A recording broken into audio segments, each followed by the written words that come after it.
مرحبا يا أولاد ويا بنات، كيف حالكم؟ إن شاء الله مبسوطين. معكم الكاتبة ميسون أسدي. اليوم بدي أحكي لكم قصة من تأليفي اسمها البقرة حاحة النطاحة. الرسومات رسمتهن الفنانة صديقتي وفاء عبود اللي عايشة في كندا. تعالوا مع بعض نسمع القصة.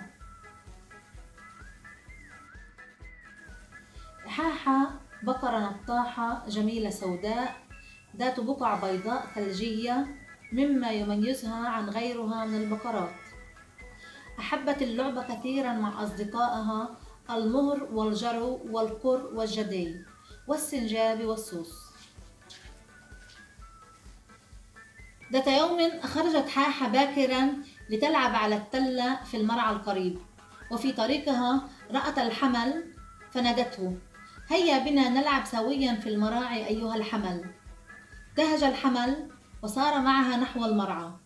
رآهما الجرو وطلب اللعب معهما. وافقت حاحة على طلبه، فقفز الجرو على ظهر الحمل. أما السنجاب الصغير فكان مستلقيا قرب النهر، وإذ به يشاهد الحمل وحاحة والجرو، فسألهم: أين أنتم ذاهبون أيها الأصدقاء؟ حاحة: تعال لنلعب معا في المراعي. فرح السنجاب وقفز على ظهر الجرو. فجأة خرج السوس الصغير من قمنه وهو ينقر الأرض ملتقطا الحبوب بمنقاره ويبتلعها.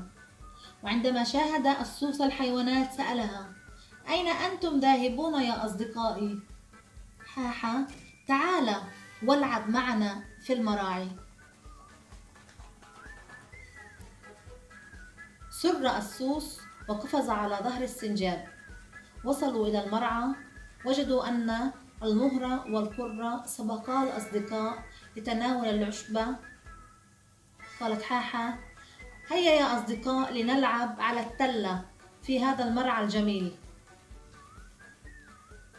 لعبوا معا بحب وهناء، وحين قاربت الشمس على المغيب عاد الأصدقاء إلى بيوتهم، إلا حاحة بقيت تقفز وتتشقلب حتى ساعة متأخرة، ثم عادت إلى البيت متعبة جدا.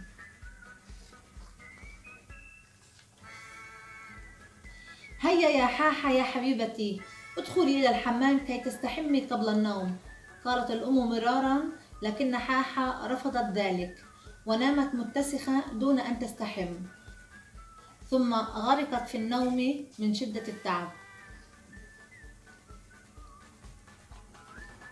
في صباح اليوم التالي استيقظت حاحة باكرا وخرجت لتلتقي مع أصدقائها دون أن تراها أمها. في طريقها قابلت الجدي وطلبت منه أن يلعب معها، لكن الجدي رفض مستغربا: من أنت؟ أنا لا أعرفك. غضبت حاحة وذهبت إلى المهر، لكن الأخير ذعر منها: من أنت؟ أنا لا أعرفك. لم تفهم حاحة ماذا يجري حولها، وفجأة ظهر الجرو والسوس فأسرعت إليهما وقالت: أترغبان باللعب معي؟ لكن الجرو والسوس هربا بسرعة يصرخان: نحن لا نعرفك، نحن لا نلعب مع الغرباء. توجهت حاحة نحو أصدقائها الحيوانات فردا فردا، فلم يتعرف عليها أحد، وعادت إلى البيت حزينة تبكي وتشتكي لأمها: لا يريد أن يلعب معي أحد، ويدعون إني غريبة. أدركت الأم ماذا جرى، فقد اختفت البقع البيضاء التي ميزت حاحة بسبب الأوساخ، ولهذا لم يتعرف عليها أحد. قالت الأم: لا تبكي يا صغيرتي، عليك أن تستحمي أولا، وبعدها سنتناول الطعام ونستمع لقصتك. استحمت البقرة حاحة بالماء والصابون مرة ومرة، فسال الوسخ عن جسمها كالحبال السوداء القاتمة، وإذ بالبقع البيضاء تظهر ثانية على جسمها. ما أحلاني ما أحلاني، ها هي بقع البيضاء قد ظهرت من جديد، كم أنا سعيدة. فرحت حاحة وشكرت أمها ووعدتها أن تستحم كل مساء. توتا توتا توتا، خلصت الحدوتة. بتأمل تكونوا انبسطتوا معي واستمتعتوا بالقصة. في لنا لقاء جديد وقصة جديدة. باي باي.